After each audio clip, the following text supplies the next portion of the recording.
Voilà, bonjour, asalaamaaleykum sama mbokku patriote yi maa ngi leen di ziar di leen gërëm di leen sant si seen liggéey bu rafet bi ngeen di def ci tey ji ci àll bi parce que nañu waxante dëgg tëddee comme ni ñu koy xale ni ñu koy faral di wax macha allah seen liggéey rafet na seen taxawaay rafet na vous avez répondu massivement comme je le disais la dernière fois. À l'appel du président Ousmane Sonko te loolu dafay wone ni rek Sénégal du volonté moo fi ñàkk maanaam du potentialité du ressources humaines ñoo fi ñàkk lii fi ñàkk mooy leadership te loolu noonu mu neex leen naqari leen moo am on a un sérieux souci de leadership dans ce pays xam nga leadership dafa bëre ay façon ñaar yi ma ci mën a jàpp te bëgg faram fàccee mooy leadership coercitif ak leadership attractif coercition mooy koo xamante ne dañ ko jox nguur mu yaakaar ne lépp ci doole la koy teg lépp ci jaay doole la dafa fàtte fu mu jógee ba tax na lépp lu muy def da ca day mbugal lay doon daal maanaam dafay jaay doole nit ñi day dem ba taxawaayam ak action ya muy posé nit ñi duñ ci gis seen bopp te loolu dafa dangereux parce que un peuple on l'éduque par l'exemple on l'éduque par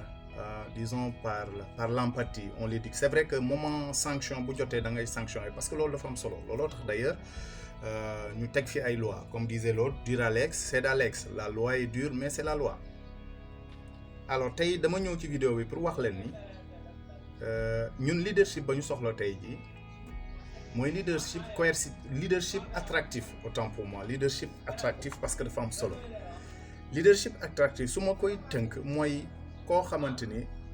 dina la ne nañ dem acca nañ dem mais moo lay jiitu ci loolu yow finalement di nga gis ni kii yemul ci wax rek ay jëfam jiitu nañ ko parce que damay faral di dégg ñuy naan nattukaay wax jëf la kon jëf dafa am solo trop te ñun yàlla dafa def ñu am benn leader boo xamante ni en tout cas li mu wone ba tey ji la tax nit ñi topp ànd ak moom du ay diplôme am ñoo tax nit ñi ànd ak moom naam am na xam-xam du fa mu soxeel ko maanaam fa mu juddoo moo tax mooy deretam wala yax bu mu jógee moo tax ñu ànd ak moom déedéet loolu taxul ñu ànd ak président Ousmane Sonko déedéet loolu il faut que mu leer ci bopp nit ñi te it du taxawaayam maanaam yor nañu président bu taaru bu jantal comme niñ koy faral di wax bu taxawaayam macha allah da ngay xam ni góor taxaw na loolu taxul ñu ànd ak moom li tax ñu ànd ak moom mooy bëgg réewam mooy leadership am mooy am fitam mooy wax dëggam te Sénégal doo nga tax mu jóg looloo tax ñun ñu ànd ak moom kon tey jii bu ñu demee ba lii am bu ñu demee loolooy leadership attractif parce que da ngay am leader boo xamante ni tu t'identifies à lui à bien des égards et à bien des choses c'est-à-dire que dafa am yu bëri yoo xamante ne da ngay gis sa bopp ci li muy def et donc moo tax ma ni leen ñun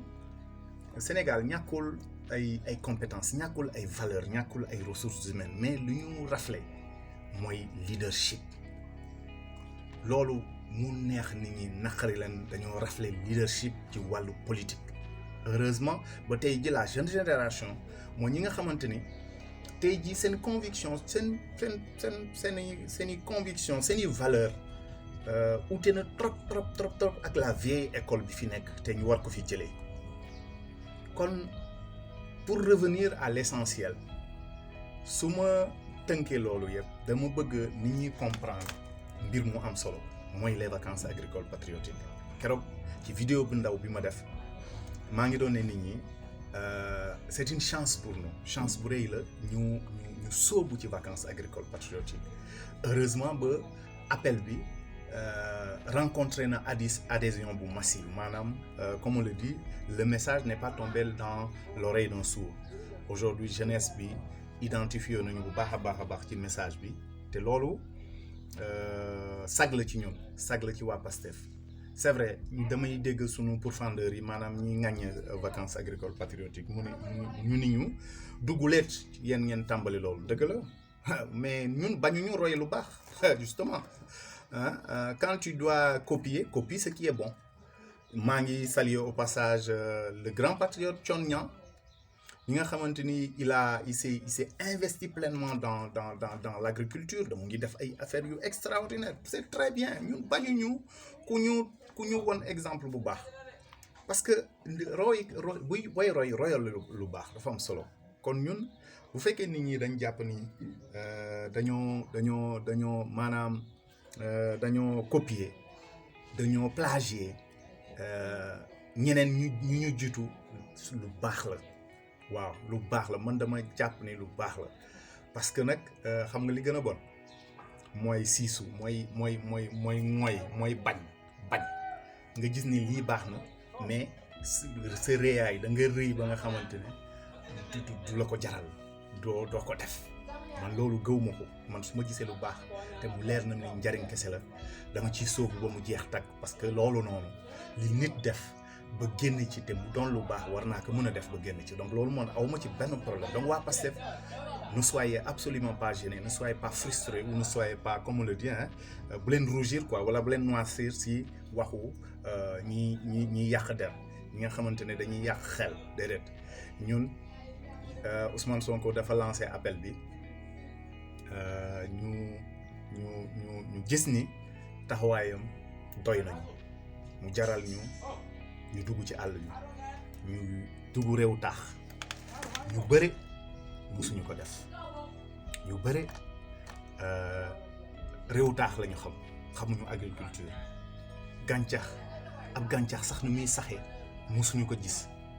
mais tey jii patriotisme ak appel président Ousmane Sonko ak taxawaay yeneen patriotes yi tax na ba ñoom mu jaral leen ñu dugg ci àll bi loolu déjà victoire la parce que le problème ce n'est pas tant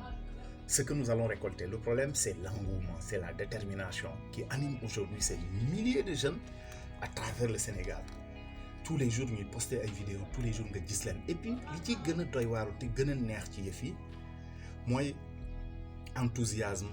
ba ñu àndal xam nga dañ la ni le travail ni ñu ko définir le travail ça vient du mot latin tripalium instrument de torture mais dañu ni boo bëggee liggéey nekk joie plutôt liggéey nekk un plaisir def ko avec la joie def ko avec enthousiasme def ko avec bonne humeur te loolu moo animé tous les patriotes ñu nekk ci tool yi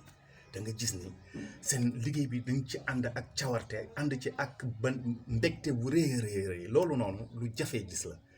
xaaruñu ci kenn loolu dafa jaaxal ñu bëri patriotes yi xaaruñu ci kenn xaaruñu xaalis xaaruñu dara patriotes yi xaaruñu ñu fay leen volontairement lañ ko def comme biñ ko defee woon ci don de sang bi ba mu jaaxal ñëpp noonu lañ ko defee ci VAP yi vacances agricoles patriotiques yi xaaruñu kenn dañoo xëy rek nii comme président lancé na appel duñu ci jiitu te dafa fekk mu woppoon looloo tax jiituñu ci champs yi mais sinon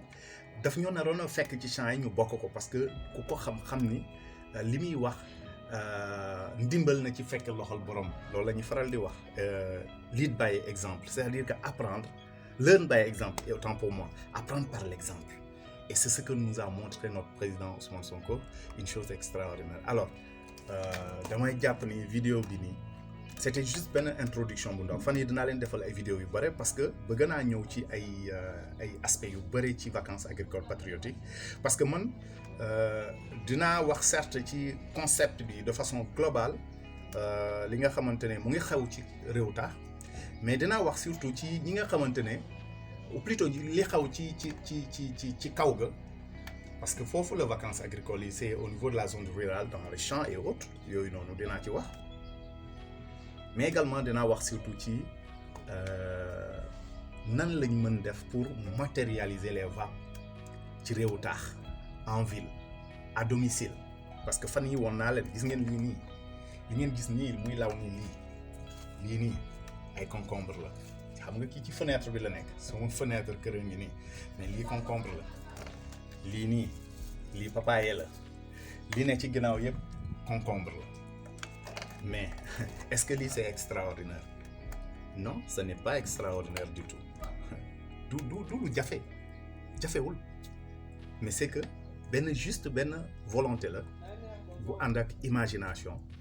bu ànd ak désir et volonté de maîtriser la provenance de ces aliments, de sa nourriture. C'est extrêmement important. Loolu dama ko waxoon ci vidéo ba léegi dama ni nanu fexe ba li ñuy lekk fa mu jógee nañ ko béyee anam yañ ko béyee na mu mel ñu maîtriser ko. Bu ñu ko xamee rek da ngay gis ni dañuy optimiser suñu santé. Dinaa développer ay thèmes yu bëri ci wàllu santé, ci wàllu par rapport interaction bu ñu am avec la nature, parce que nous sommes en interaction avec la biodisponibilité, c'est-à-dire que nature dafa am solo, mais nature bi aussi dafa am boo ko corrompre, boo ko pervertir da ngay gis ni doo njëriñ ba mu la war a amal du ko am.